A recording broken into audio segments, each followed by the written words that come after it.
საქართველოს პარლამენტის თავმჯდომარე კი აგვისტოს ომის 4 წლის თავზე ოკუპირებული ტერიტორიის დე-ფაქტო საზღვართან ჩავიდა. დავით ბაქრაძე ერგნეთის საგუშაგო პოსტზე ეწვია და ქართულ მშვიდობის მყოფელებს ესაუბრა.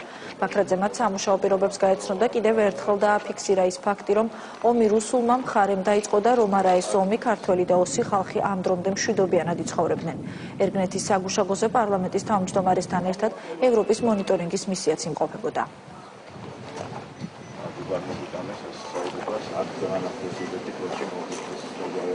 რაღაცა არ გამოსულიყო კონტაქტზე და ალბათ აგვარებით და მართლა მოვაგვარებით მაშინ რომ დღევანდელი დღე არის საქართველოს უახლესი ისტორიის ერთ-ერთი ყველაზე ძიმე თარიღი, როდესაც იყო რუსეთის მხრიდან ღია მცდელობა მოეხდინა ქართული სახელმწიფოს ოკუპაცია და ამითი კიდევ ერთხელ ბოლო 200 წლის განმავლობაში ბოლო მოეღო საქართველოს სახელმწიფოებრიობისთვის. დღეს პირველ რიგში ვიგონებთ ყველა ჩვენ დაცემულ გმირს, როგორც მებრძოლებს და სამხედროებს, ასევე მშვიდობიან მოსახლეობას.